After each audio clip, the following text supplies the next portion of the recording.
Bueno, en primer lugar quiero agradecer a los organizadores de este evento por invitarme a presentar el panorama económico y financiero internacional. También quiero mencionar de que el contenido de esta exposición es responsabilidad mía y de ninguna manera refleja la posición del fondo, las políticas del fondo. La presentación de esta tarde va a estar dividida en tres partes. La primera parte va a tratar de responder dónde nos encontramos en el proceso de recuperación económica global. La segunda parte va a responder la pregunta de qué riesgos hay respecto a este proceso de recuperación. Y la tercera, qué políticas se necesitan para hacer que esta recuperación sea exitosa. Disculpen que la presentación está en inglés, pero preferí hablar en español para que, digamos, nos comprendamos mejor. Ahora, hay un gran debate acerca de las características de la recuperación global actual. Algunos comentaristas arguyen de que esta recuperación es bastante débil y ellos están hablando desde el punto de vista de lo que está pasando con los países avanzados. Otros comentaristas arguyen de que la recuperación actual no es débil y en realidad parecería que estamos en camino a una recuperación completa. Ellos están hablando desde el punto de vista de los países emergentes. La pregunta que nosotros allá en el Departamento de Investigación teníamos es entender realmente dónde estamos en el proceso de recuperación global. ¿Okay? Y para poder entender eso, es que nosotros hemos hecho una revisión histórica de lo que son las recuperaciones globales, para poder responder dos preguntas básicas. ¿Cómo se diferencia el proceso de recuperación actual con episodios pasados? Y la segunda pregunta es, ¿cómo es que los desarrollos observados en los países avanzados y en los países emergentes se comparan a lo observado en el pasado? ¿Okay? Para poder avanzar, el primer punto, teníamos que definir qué es una recuperación global. Una recuperación global es un periodo de incremento en la actividad económica global después de haber observado una recesión global. Eso nos lleva a otra pregunta, ¿pero qué es una recesión global? Una recesión global es una caída en el GDP mundial per cápita. ¿Okay? Entonces lo que estamos haciendo acá es pensar del mundo como si fuera un país. Ustedes saben que un país tiene varios indicadores financieros, el GDP siendo uno de ellos, y lo mismo hemos hecho para el mundo. Vamos a pensar en un GDP mundial y lo que hemos hecho es tratar de encontrar los picos y los valles cíclicos para poder encontrar las recesiones mundiales y los procesos de recuperación que luego se dieron. ¿Okay? Cuando nosotros hemos hecho eso, hemos encontrado que desde el año 1960 se han dado 4 recesiones mundiales. La recesión de 1975, la recesión del 82, la recesión del 91 y la del 2009. De todas ellas, obviamente la recesión más severa ha sido la última. Y también esta recesión ha sido la más sincronizada. ¿Okay? En esta recesión se observó un colapso del comercio internacional que no se había visto en las anteriores recesiones mundiales. Ahora, una vez que ya tenemos identificadas las recesiones, podemos hablar de las recuperaciones, porque las recuperaciones vienen luego de las recesiones.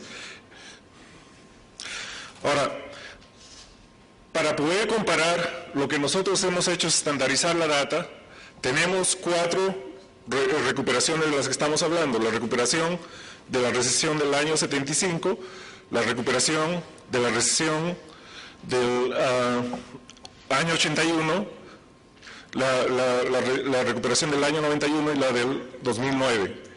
Entonces, lo que hemos hecho es En esta gráfica hemos estandarizado el año de la recesión con el valor cero. El valor cero acá les indica que ese es el año de la recesión. Y los años subsiguientes son los años de la recuperación. El primer año está ahí con el número 1, el segundo año de la recuperación está con el número 2, y así sucesivamente.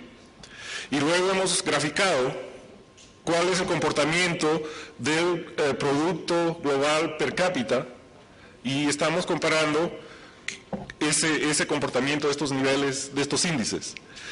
Y lo que hemos encontrado es que la recuperación actual no es muy diferente de las recuperaciones observadas ya en el pasado. En realidad, la recuperación actual se parece mucho a la recuperación de la recesión del año 75.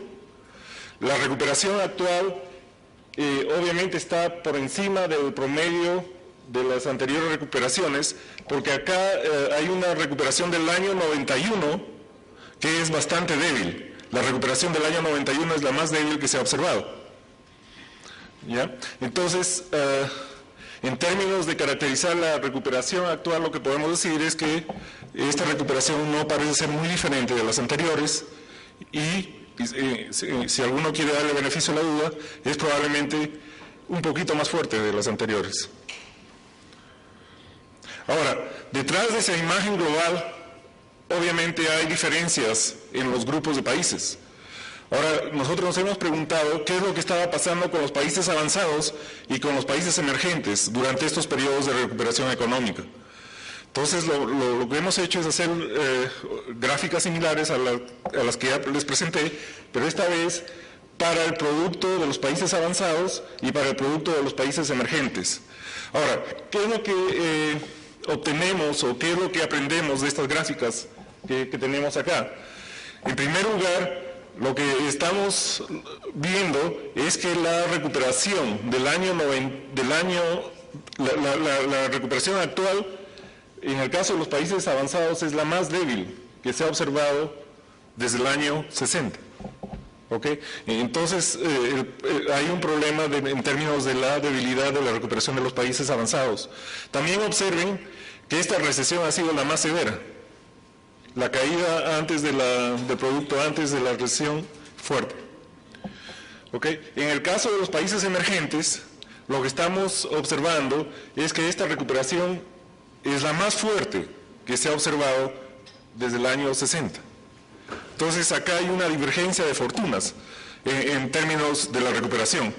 Los países avanzados están en problemas, digamos, tienen una recuperación bastante débil, y los países emergentes con una recuperación bastante fuerte. Ahora, la pregunta es, ¿a qué se debe? Cuando nos ponemos a indagar a qué se debe esta diferencia de fortunas, lo que encontramos como característica que está mostrando la recuperación en los países avanzados es que las herencias de la crisis financiera es lo que está generando problemas en varios indicadores económicos. Por ejemplo, como resultado de las herencias de la crisis financiera, el crecimiento de consumo en la recuperación actual es bastante bajo comparado con las recuperaciones anteriores. ¿Okay? Acá en esta gráfica lo que tenemos son, estas barras representan la línea roja, lo que pasó con esa variable en el año de la recesión, la línea amarilla, lo que pasa en el primer año, la línea azul, la barra azul, lo que pasa en el segundo año, y la barra anaranjada, lo que pasa en el tercer año de recuperación. Entonces, si ustedes comparan lo que ha estado pasando en todas las recuperaciones globales, noten que en esta recuperación los niveles de consumo, los niveles de crecimiento del consumo son bastante bajos. En contraste, miren lo que está pasando en el caso de los países emergentes. En primer lugar, en las recesiones globales, el consumo nunca caía en el caso de los países emergentes. El consumo ha estado creciendo, aun cuando había una recesión global. Y en los años de recuperación ha crecido mucho más fuerte, sobre todo en esta última recuperación. Entonces, el primer punto que estamos mostrando acá es que una razón de las diferencias por las cuales la recuperación en los países avanzados es más débil que la recuperación de los países emergentes es que los países avanzados están afectados por las herencias de la crisis financiera, y estas herencias se manifiestan en la forma de un mejoramiento en las hojas de balance de las familias y en las hojas de balance de las firmas bancarias. Eso ha hecho que las familias reduzcan consumo y los bancos reduzcan crédito, y eso está afectando consumo, como está el crecimiento del consumo. Pero no solamente está afectando el crecimiento del consumo, sino también está afectando inversión. ¿Ok? La inversión el crecimiento de la inversión que se está observando en los países avanzados en esta recuperación también es bastante bajo comparado con lo que se ha observado en el pasado. Entonces, ni consumo ni inversión están fuertes, todo esto respondiendo a los problemas bancarios. Nuevamente, noten en forma de contraste el comportamiento de la inversión en los países emergentes. La inversión en esta recuperación ha sido sustancial y solamente, bueno, es la mayor que se ha dado en todas las recuperaciones del pasado. ¿Ya? Ahora, ¿a qué se debe de que los países emergentes estén teniendo mejor consumo, un mayor crecimiento del consumo y un mayor crecimiento de la inversión? Bueno, estos países han tenido unas entradas de capitales importantes, también han tenido unos términos de intercambio bastante favorables y han tenido una política macroeconómica que ha ayudado a una expansión. Como mencionaba Jeffrey de antes, por primera vez los países emergentes están aplicando políticas contracíclicas. Es decir, que cuando el país está reduciendo su nivel de actividad económica, viene el gobierno y aumenta el impulso fiscal. También lo que se ha notado es que en los mercados de crediticios y de casas en los países avanzados todavía no se han recuperado totalmente. Y esto comparado con los casos anteriores. Noten que el crédito en los países avanzados en la actual recuperación está bastante bajo, mientras en el de los países emergentes está un poquito más elevado que lo que se ha observado en el pasado. ¿Ok? Ahora, una característica del actual proceso de recuperación es que los niveles de desempleo son bastante elevados. A pesar de que las economías se han estado recuperando, los niveles de desempleo son bastante elevados, tanto en los países avanzados como en los países emergentes. Eso es una característica que necesita estudiarse, porque es que los niveles de desempleo han sido inusualmente altos esta vez. Esto sí es una característica que es común tanto a los países avanzados y a los países emergentes. Ahora, ¿qué retos se tienen respecto al proceso de recuperación económica? Hay 3 retos importantes. En primer lugar, los niveles de deuda pública en los países avanzados. Noten, en la línea azul, noten cómo la deuda pública ha ido subiendo a partir de 1980, cómo ha ido subiendo, y miren el gran salto que ha dado en los años de la crisis. ¿Ok? Y el pronóstico es que se va a estabilizar a ese nivel. Comparen esta evolución con lo que ha pasado en los países emergentes, donde los niveles de deuda pública han ido decreciendo. Yo me acuerdo del año 2003, cuando Ken Rogoff estaba en el Fondo Monetario Internacional.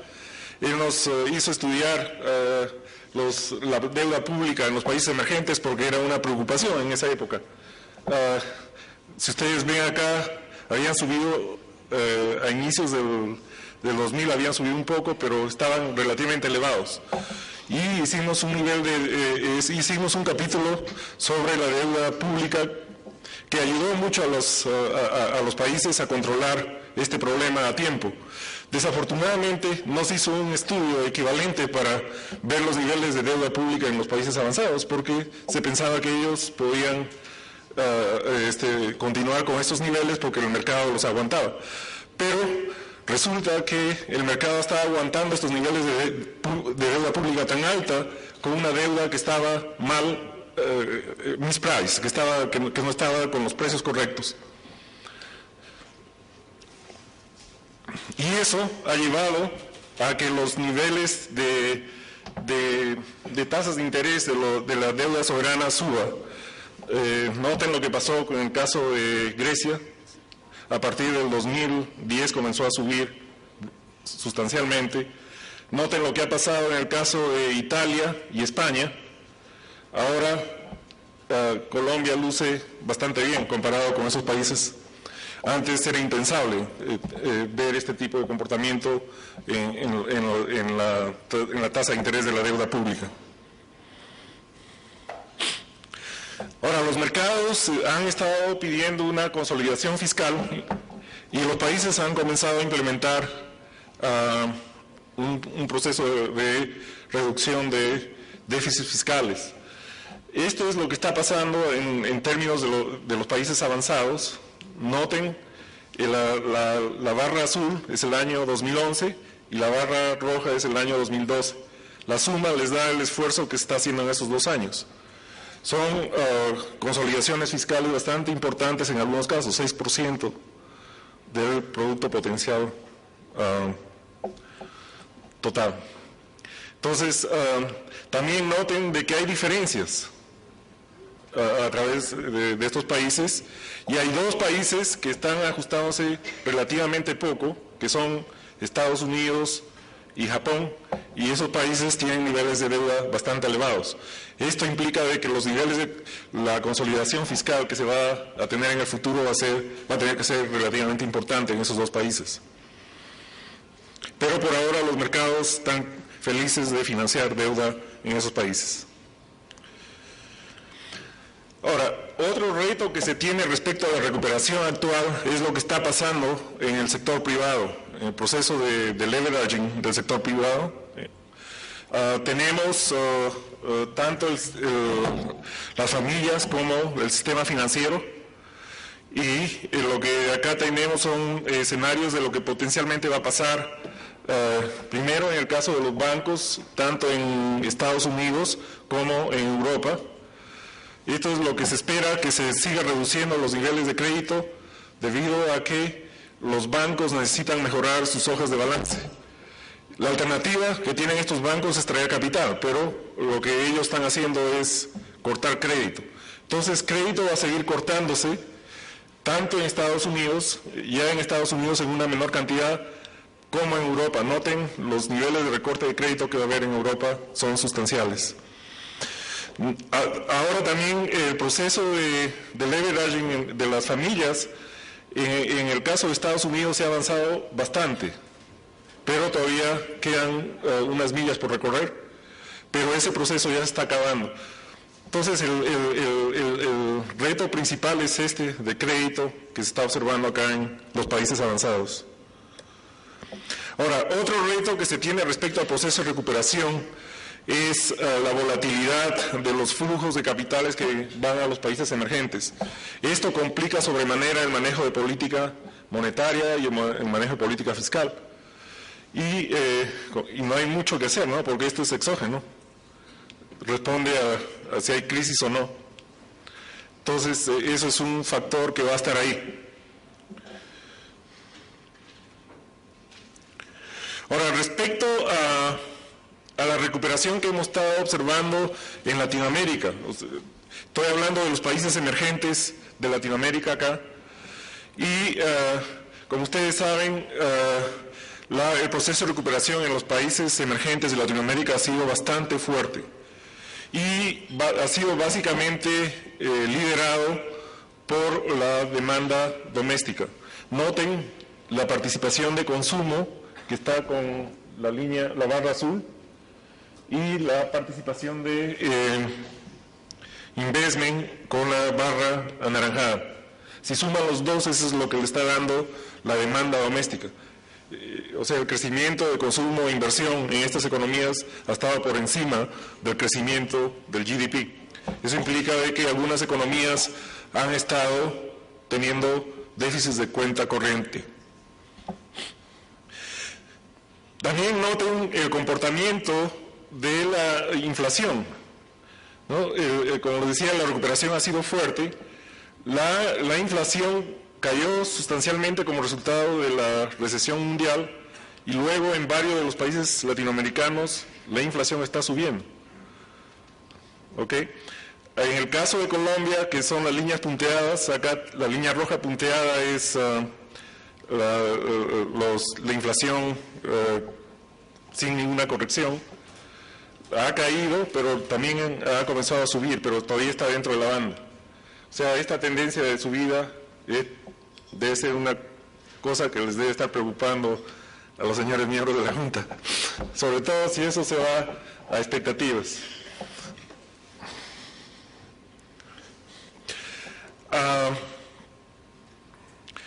Ahora, como les decía, Latinoamérica se benefició muchísimo de unas fuertes entradas de capital y de unos términos de intercambio bastante favorables.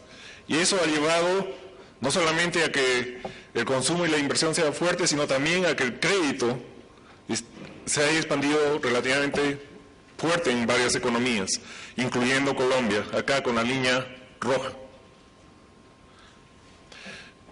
También se ha dado de que el tipo de cambio real ha mostrado una apreciación importante, sobre todo en el caso de Brasil, pero Colombia está tercero.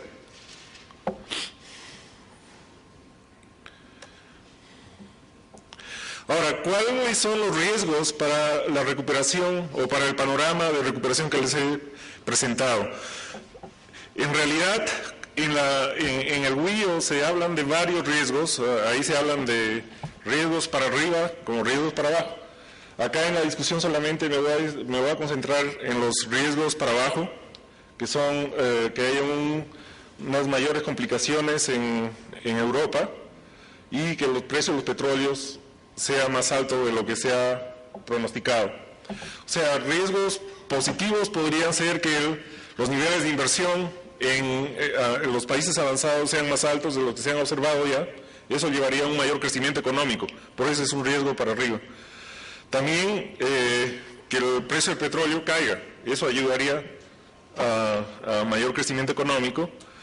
Que los países europeos finalmente se pongan a trabajar y implementen políticas económicas bastante fuertes y consistentes, eso también llevaría a un mayor crecimiento. Ahora, en términos de los riesgos para abajo, tenemos, como les mencionaba, una intensificación en los problemas en Europa, la posibilidad de que los precios de petróleo suban y también de que algunos países emergentes tengan unos niveles de producción más bajos. Por ejemplo, se habla de que China, las tasas de crecimiento de China podrían estar más bajos de lo que se ha visto. Y finalmente, que los mercados financieros globales de bonos sufran algún problema. Respecto a una potencial intensificación de los problemas financieros en Europa. Como ustedes saben, Europa actualmente está enfrentando un círculo vicioso. O sea, los problemas fiscales han llevado a que los spreads suban. Esto ha llevado a que los bancos, las hojas de balanza de los bancos se deterioren. Como resultado, los bancos dan menos crédito. Eso ha llevado a que el crecimiento baje. Entonces, acá tenemos este círculo vicioso, acá interno. Luego, por otro lado, lo que se ha observado también es que, como resultado de que los spreads han subido, los gobiernos se han visto obligados a reducir sus déficits. Eso ha llevado a que el crecimiento económico se debilite, y eso lleva a que la situación de los bancos se debilite. Ese es el otro círculo vicioso que está dando ahí. Entonces, este círculo vicioso va a continuar ahí si es que no se lo para. Y para pararlo se necesitan medidas fuertes y creíbles. Ahora, en el evento de que estos problemas se intensifiquen, la pregunta es ¿cómo afectaría eso a los países latinoamericanos? Bueno, la forma de mirar sería ver cuál es el grado de integración comercial que se tiene con los países europeos. Entonces, cuando se hace un análisis de cuál es la integración comercial que tienen los países latinoamericanos con respecto a Europa, notamos de que Latinoamérica tiene muy pocos vínculos comerciales con Europa. Entonces, por el punto de vista comercial, de comercio internacional, se afectaría muy poco. Noten, sí, que los países emergentes de Asia sí están bastante integrados con Europa. Ellos sí sufrirían un impacto mayor de un agravamiento en los problemas de Europa, y eso podría tener efectos de segunda ronda con respecto a Latinoamérica, pero efectos directos para Latinoamérica acá serían bajos. Ahora, veamos respecto a los vínculos financieros que tiene Latinoamérica con respecto a Europa. Nuevamente, Latinoamérica está relativamente poco integrado con respecto a Europa, y como resultado, lo que ustedes esperarían es que si los problemas de Europa se intensifican, los efectos sobre Latinoamérica no sean sustanciales. Efectivamente, en el fondo se hizo una simulación de qué es lo que podría pasar si es que hay una intensificación de los problemas en Europa, y lo que se encontró es que Latinoamérica sería una de las áreas menores afectadas por los problemas de Europa. Estos son ante el evento de una intensificación importante en los problemas financieros de Europa. Noten que Asia y el mismo Europa sí estaría bastante afectado, el norte de África también.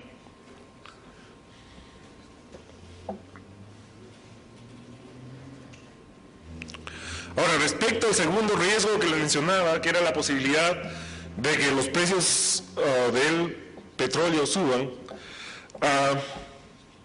la pregunta es nuevamente cómo afectaría un incremento en el precio de los petróleos al panorama de Latinoamérica. Y acá el experimento que se hizo fue subir el precio de del petróleo en 50% respecto a lo que se tenía en el baseline escenario, que era alrededor de $115. O sea, esto es hablar de como $165 por barril.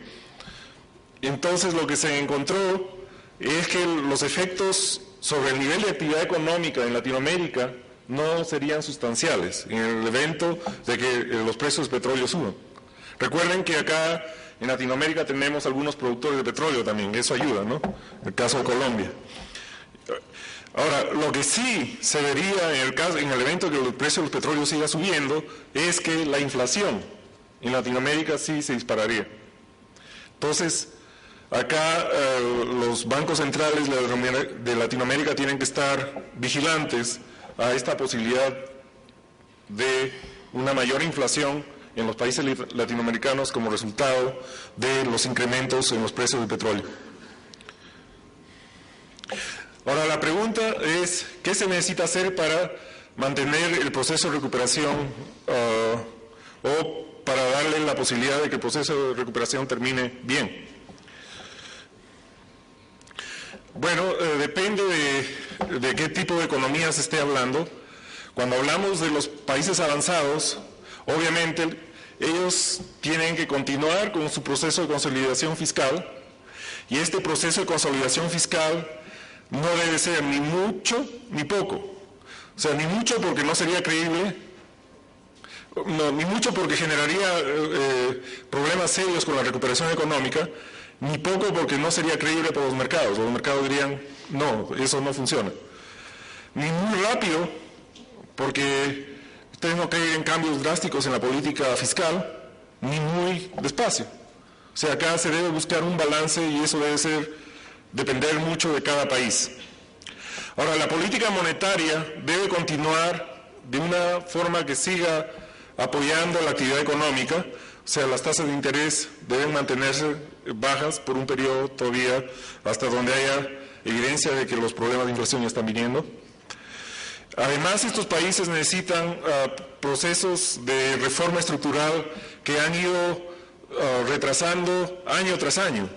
Hay reformas que los países avanzados no han tomado en los mercados de trabajo, en los mercados de productos, en los mercados financieros, que necesitan realizar para poder ellos mejorar sus perspectivas de crecimiento. Recuerden que ellos la forma más fácil de salir de un problema de deuda pública es con crecimiento económico. O sea, eso es uno de los resultados que nosotros encontramos en este documento que les mencionaba sobre la deuda pública en los países emergentes. La forma más fácil para salir de esos problemas es creciendo. Entonces se tiene que generar las bases para que estas economías comiencen a crecer de una manera sostenida. Y finalmente, se deben implementar políticas que ayuden a los desempleados, porque si no, el desempleo se está volviendo ya un problema estructural. En el caso de los países emergentes y de desarrollo, estos países, como les mencioné, por primera vez habían usado la política fiscal y monetaria de una manera contracíclica, efectiva. Ahora, muchas de estas economías están mostrando señales de sobrecalentamiento, entonces es hora de que la política fiscal y principalmente la política fiscal se retraiga y genere un espacio para que cuando sea necesario ellos otra vez tengan la capacidad para entrar de una manera contracíclica en el caso, por ejemplo, de que los problemas en Europa se agudicen. También se deben continuar mejorando las políticas prudenciales y lo mismo que las regulaciones del sistema financiero. O sea, todavía hay muchas cosas por complementar, se han logrado muchos avances, pero no es tiempo para estar celebrando. Finalmente, estas economías tienen que promover un crecimiento económico más inclusivo. O sea, la población debe sentirse beneficiado del gran crecimiento que estas economías están mostrando. En el caso de las economías latinoamericanas en particular, las economías latinoamericanas deben reconstruir sus espacios fiscales. Y esta reconstrucción de espacios fiscales no se debe hacer recortando el gasto social ni el gasto en infraestructura. Se debe recortar otro tipo de gastos que cada gobierno debe decidir. Las economías latinoamericanas deben permanecer vigilantes para evitar que estas economías se sobrecalienten y se generen excesos financieros. Para eso se deben usar reglas y políticas macroprudenciales y monitorear constantemente a las firmas financieras y a las empresas. Finalmente, en Latinoamérica debemos mantener las expectativas de inflación controladas. Esto es muy importante, sobre todo para aquellos países que tienen inflation targeting. Les decía que en Latinoamérica se deben evitar excesos financieros. En particular, se deben evitar boones crediticios. O sea, lo que hemos encontrado es que, con Enrique Mendoza, lo que hemos encontrado es que estos boones crediticios tienden a darse en economías con fuertes entradas de capital. El 47% de los credit booms en países emergentes fueron precedidos por entradas fuertes de capital. O sea, hay una relación bastante fuerte entre entradas de capital y boones crediticios. Entonces, cada vez que hay una entrada fuerte de capital hay que estar mirando qué es lo que pasa con crédito. Y la otra cuestión es que los boones crediticios están asociados con crisis financieras, ya sean estas bancarias, de currency o sudden stops. Lo que se ha encontrado es que en economías que estaban experimentando un credit boom, mitad de estas economías en los países emergentes terminaban con banking, con una crisis bancaria.